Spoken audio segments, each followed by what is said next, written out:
Hi there, everyone. This is Sean 0071986. I hope you're having a fantastic Wednesday evening. Yes, that's right. Today is Wednesday. Man, this month flies by fast, doesn't it?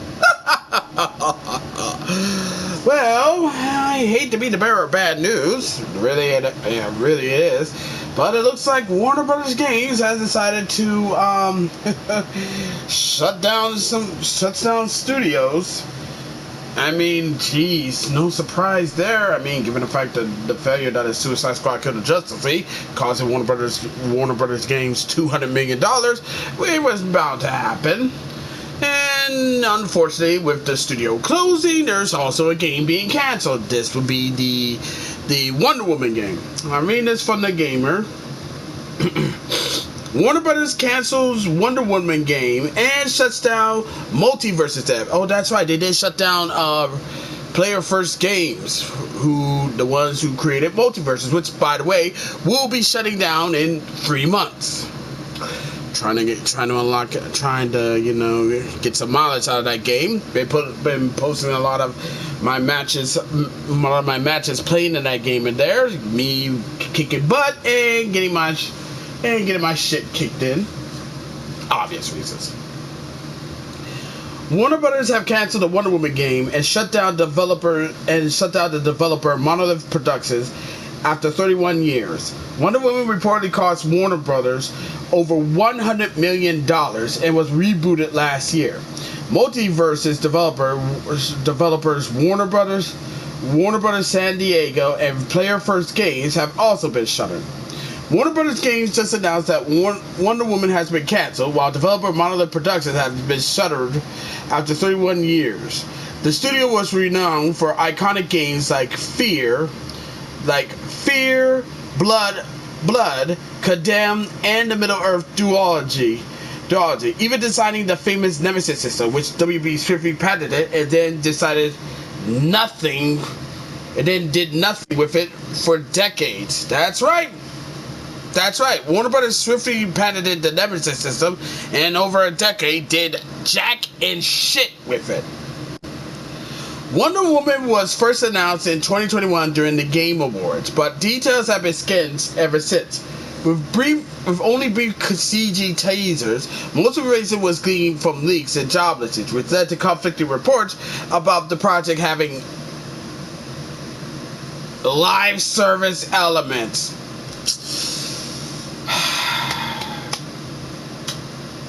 Of fucking course.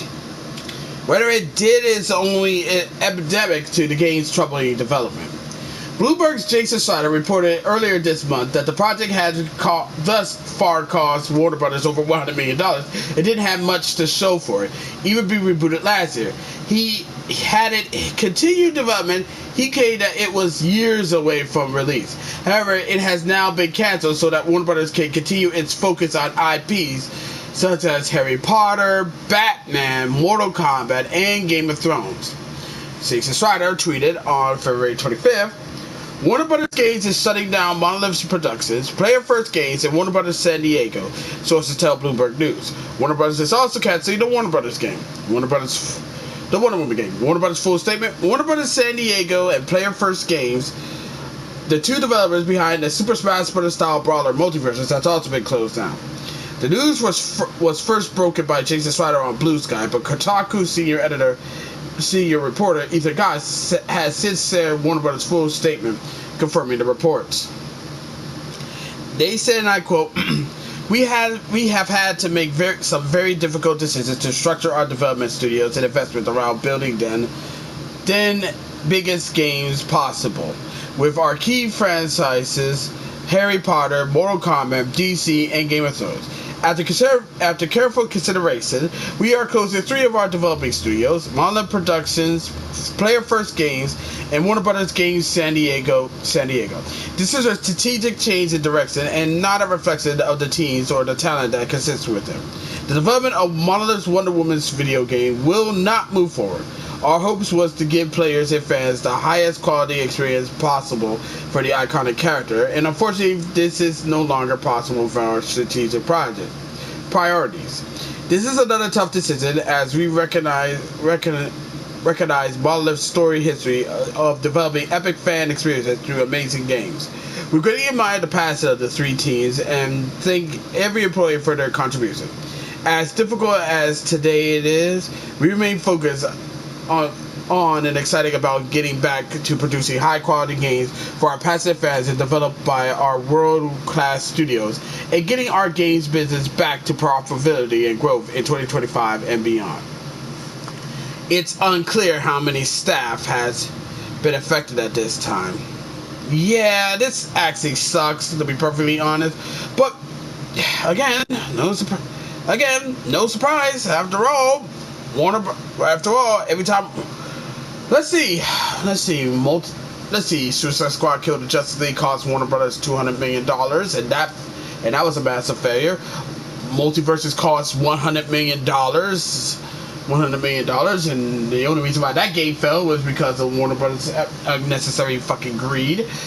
And Monolith Studios, and also they spent over $100 million on the now canceled Wonder Woman, thus closing Monolith Studios.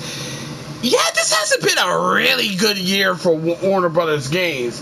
And this is actually shocking because the only game that I know off the top of my head that actually brought in a shit ton of money on them would be Hogwarts Legacy. But man, sakes alive. And I did a live stream last Saturday about, multiverses, and me playing some matches in multiverses, and I said that, multiverses would have been a great competitor to Smash if it wasn't for fucking Warner Brothers fucking greed and everything, and also the whole grinding so many fucking hours just to get up some XP just to unlock some characters. I think that was the reason why the game died. Why people didn't want to play that game, because it's that XP fucking grind that drives everyone fucking nuts. Drive them fucking mental, to be perfectly honest, because it's like, why we keep grinding, why we have to play all these different matches just to unlock a character. In Super Smash Brothers, in Super Smash Brothers for the N64, Super Smash Brothers Melee, Super Smash Brothers Brawl, Super Smash Brothers 4 for the Wii U and Nintendo 3DS, hell, even Super Smash Brothers Ultimate let you unlock fighters by just playing the damn game. And once you play a certain number of games or a certain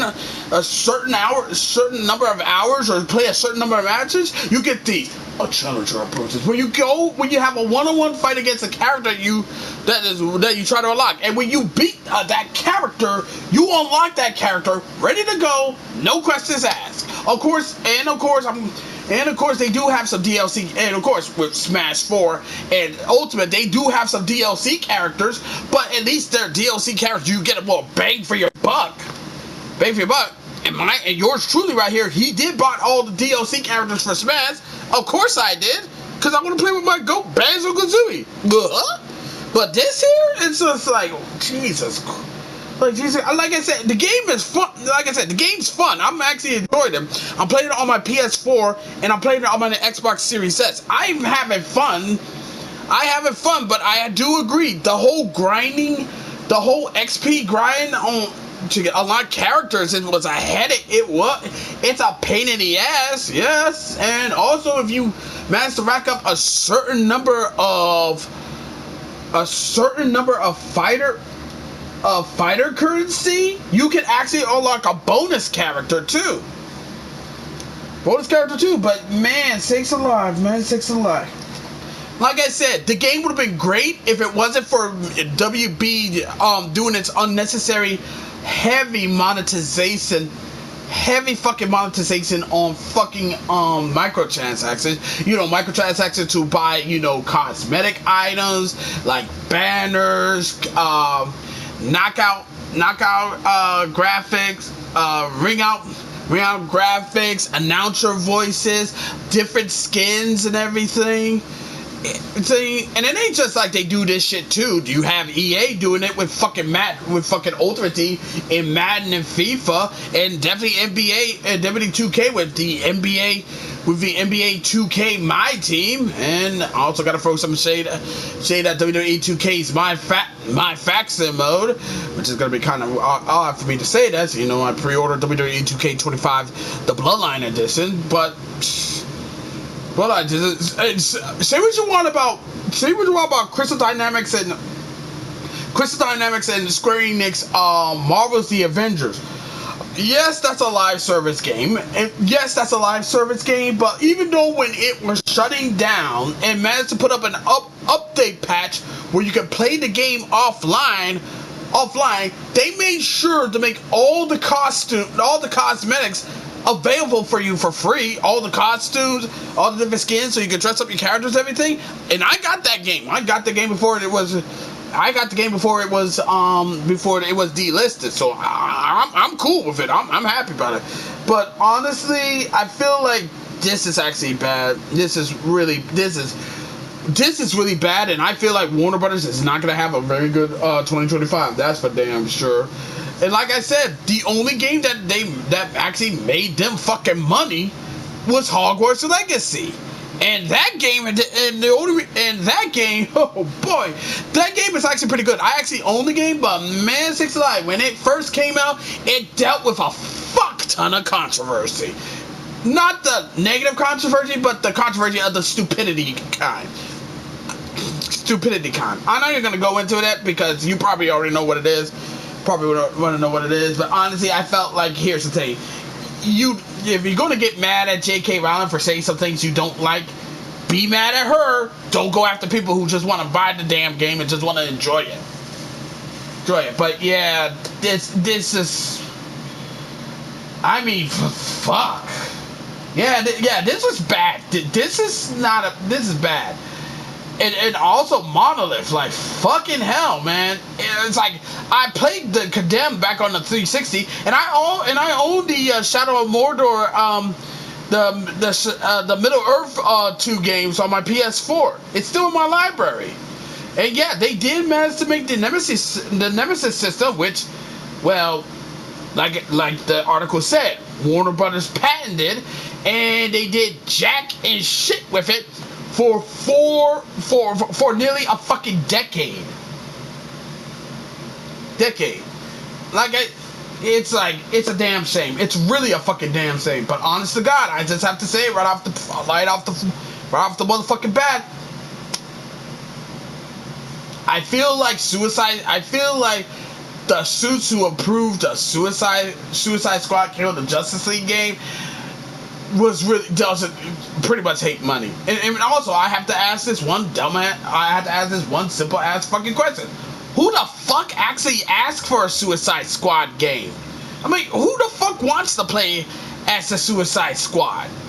I mean, seriously, if anything, people wanted to play, like, you know, the Justice League, or fucking hell, the Justice League, the Crime Syndicate. Hell, I wouldn't mind playing.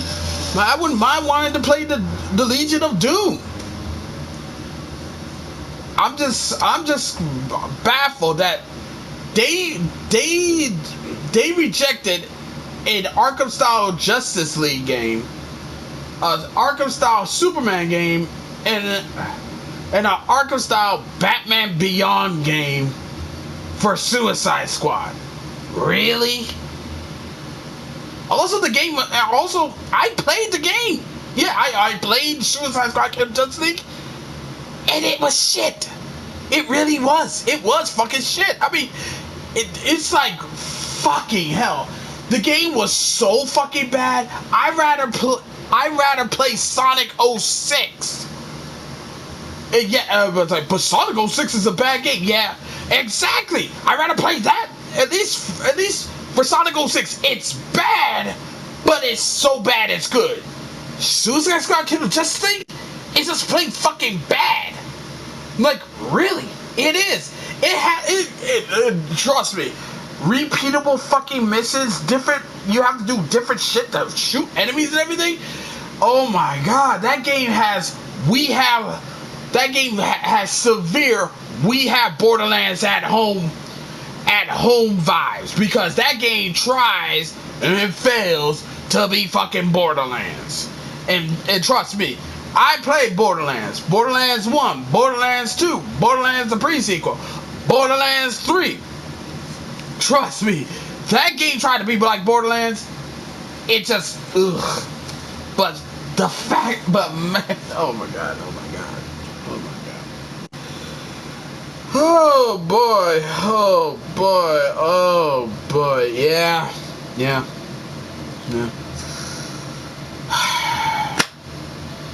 Like I said, it's a bad day. It's bad for Warner Brothers games and Warner Brothers as a whole, especially when it comes to the movie, because I know a lot of fans are really hoping that Looney Tunes, the day the Earth blew up, do well at the box office next month, because if it does well in the box office, then maybe, just maybe, it'll let the suits at Warner Brothers actually release the movie that everybody wants to see, Coyote versus Acme. I sure as hell want to see it, because I want to see how that movie goes, man. But if it fails, if that movie doesn't do well at the box office, then it'll be that's all, folks, for Looney for that movie. That's for sure. Still, but man, just damn.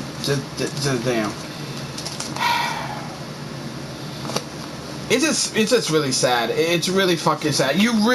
Seriously, you really hate to see this kind of stuff happen to a game, but it is what it is, y'all. That's all I got to say. It is what it is. But man, Sakes Alive, the suits need to start listening to needs to start giving people need to start, stop trying to push some products that they think people will like and just give people what they want. Like, maybe it would be nice if we see another Justice League game where you actually play the Justice League, or better yet, make a Justice League game where you get to play two sides of rival superpower groups. One side where you can play as the Justice League with all their abilities available and readily at hand, and the other side where you play as the Legion of Doom. And then you can, it's like, and both of them can have, connected stories that actually tells the story about this one. One side where you play where you play the Justice League story, and the other side you play as the Legion of Doom story. And then when you completed both sides of their story, then you play the final story where both groups team up to take down a threat that one group cannot handle on their own. Boom! I just said, boom! I just gave you an idea for a game. So, But that's all I gotta say for right now. As always, be sure to leave a comment, like this video, subscribe to this channel, click the notification bell to update, share with friends, share with neighbors, share with others, and that's about it. Until next time, this is Sean 07 1986 signing off. Thank you for watching this video. It really means a lot. I'll see you in the next one. Catch you later. Bye-bye.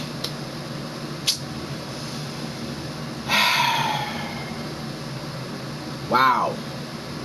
Monolith Studios shutting down after celebrating their 30th anniversary last year. You really hate to fucking see it, man.